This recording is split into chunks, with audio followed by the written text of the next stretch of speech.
और इसी के साथ आगे 8वें चैप्टर में आप जानेंगे पेन, सफरिंग और सर्वाइवल के बारे में। तो इलॉन मस्क पेपाल बनाकर पहले ही बहुत मशहूर हो चुके थे। प्रेस उनके बारे में छापना पसंद करती थी। लोग इस अजीब से नाम वाले मल्टी मिलेनियर के बारे में और जानना चाहते थे। सब इस बारे में जानते थे कि मस्क ने इलेक्ट्रिक कार और स्पेसशिप पर बहुत सारा पैसा लगाया हुआ है। मशहूर सेलिब्रिटीज और अमीर बिजनेसमैन के साथ मस्क का उठना बैठना था।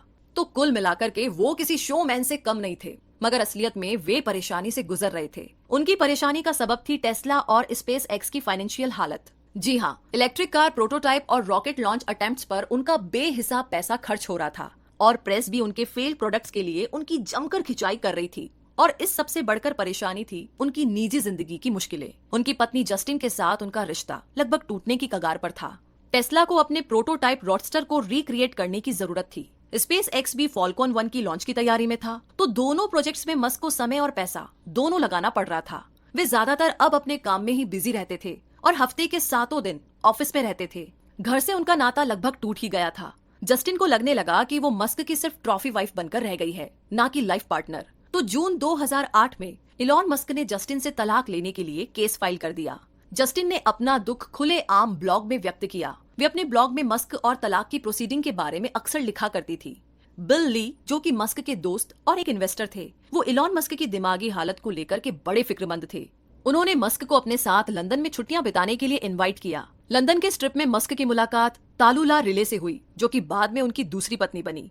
22 साल की इंग्लिश एक्ट्रेस से उनकी ये मुलाकात एक सेटअप थी। जी हाँ, मस्क को डिप्रेशन से बचाने के लिए लंदन की इस पूरी ट्रिप में रिले उनके साथ रही। वे खूब बातें करते और डिनर पर साथ जाया करते थे। जब इलॉन लॉस एंजलिस वापस आए तो उसके कुछ ही हफ्तों के बाद रिले भी उनके पास आ गई। मस्क ने रिले को बताया कि उनके पहले से ही 5 बच्चे हैं और अब जल्द ही उनका तलाक भी होने वाला है। बावजूद इसके मस्क ने रिले को जब प्रपोज किया तो रिले ने हाँ बोल दिया। ये वाकई में एक तूफानी रोमांस जैसा था। मस्क को अपनी कंपनीज चलाने में जितनी भी दिक्कतें आ रही थी, रिले उन सब परेशानियों की गवाह थी। वो कहती थी इलॉन के बारे में कि वो खुद किसी मौत की तरह दिखता है। मैं यही सोचती हूँ कि ये इंसान कहीं किसी दिन हार्ट अटैक से ना मर जाए, क्योंकि स्पेस एक्स ने कई नाकामयाब रॉकेट लॉन्च पर अब तक मिलियंस गंवाए थे। वहीं टेस्ला ने भी प्रोटोटाइप पर बहुत खर्चा किया था। दोनों ही कंपनियां कंगाल होने वाली थी।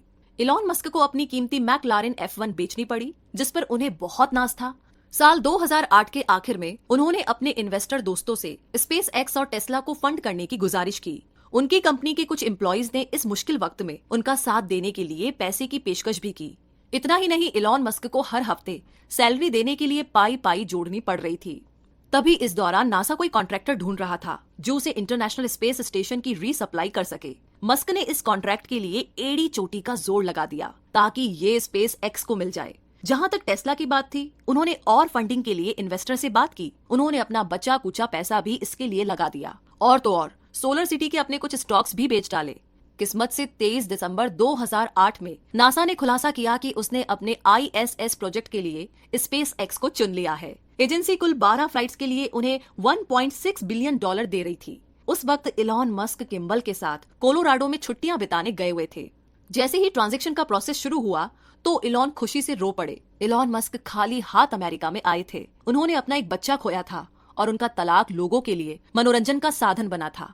वे अपनी सभी कंपनी से हाथ धोने की कगार पर थे और उनकी पूरी जिंदगी की मेहनत पानी में मिलने जा रही थी।